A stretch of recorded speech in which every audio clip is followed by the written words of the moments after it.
دا وګورې دا تا ته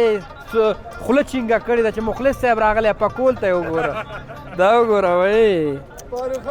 په دې خوله به یې څومره خوراکونه کړي واښه به یې خوړلي بوس به یې خوړلي په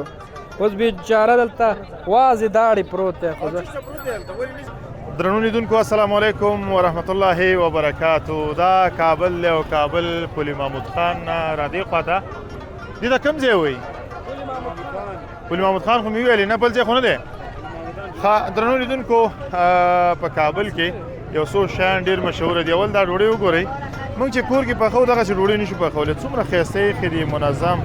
او څومره ښایسته یې پخ کړي دي ته به وایې چې چا رنګ ورکړی خو رنګ نه دي دا همدغسې ښایسته یې پخ کړي دي له هنر یې کار اخیستی کور یې ودان د پخولو مې یو طریقه نو او دا بیا پېژنئ دې ته څه شی وایي دې ته وطني شړومبې وایي ځینې ورته تروې وایي ځینې ورته شړومبې وایي او دا چې دی دغه ځوان ورته لګی دی خوري هم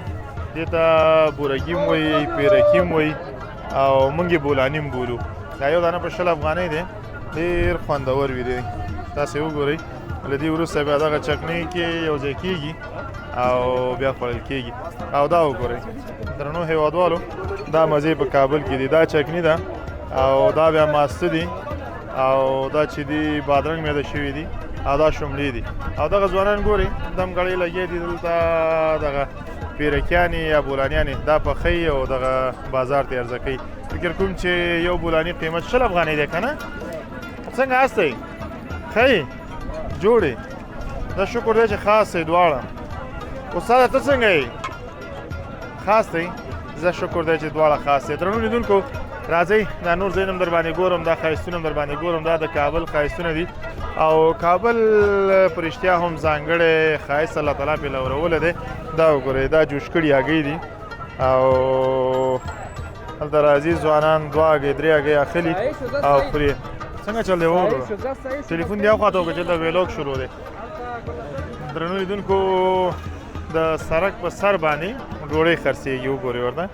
سړک په سر باندې ډوډۍ خرڅېږي هیوادوال راځي دغه ډوډۍ اخلي ځان سره وړي او کور کې ترې استفاده کوي دا بیا د وطن تولیدات دي هپي انرژي ده او پلانکې انرژي ده او ډنګیری دی راځئ دا بیا سولري ګروپونه دي هیوادوال ترې استفاده کوي لګیا دي او کار کوي دا بیا غوښه ده تازه غوښه ده دا څه ده د خپو او د سر غوښه به یې همداسې ده که نه نو د سر غوښه ده سر نه یې د خکړې ده دلته یې اچولې ده او ښه فانټسټیک غوښه ده کیلو چند است 120 روپه 100 روپه میگه نمیتی چقدر میبری 1 کیلو میبری ورخله کنه مړه پرېږده راځه دا وګورې دا تا ته خوله چینګه کړې ده چې مخلص صاحب راغلی پکول ته یې وګوره دا وګوره وایي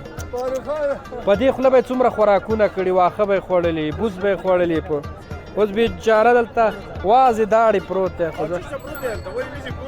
دا به دې ته پروت دی چې دغسې یو نفر راشي وامخلې بخار کې مخه وخوټ که بېګاله مه وخوري راځه بس او راځه نو سبزی باندې این دا بانجان دی دا ښه بانجان دی ښه ښایسته بانجان دی دا څو روپۍ ده کیلو 60 روپۍ او 2 کیلو او 3 والا بېشکه ښه بانجان دی وطني بانجان دی نو بس زمونږ او ستاسې د وطن ډېره سپېڅلې خاوره ده هر څه پکې کېږي بانجان رومیان فاصله هر څه میوهجات سبزیجات نو بس زه بس مخم ښه شه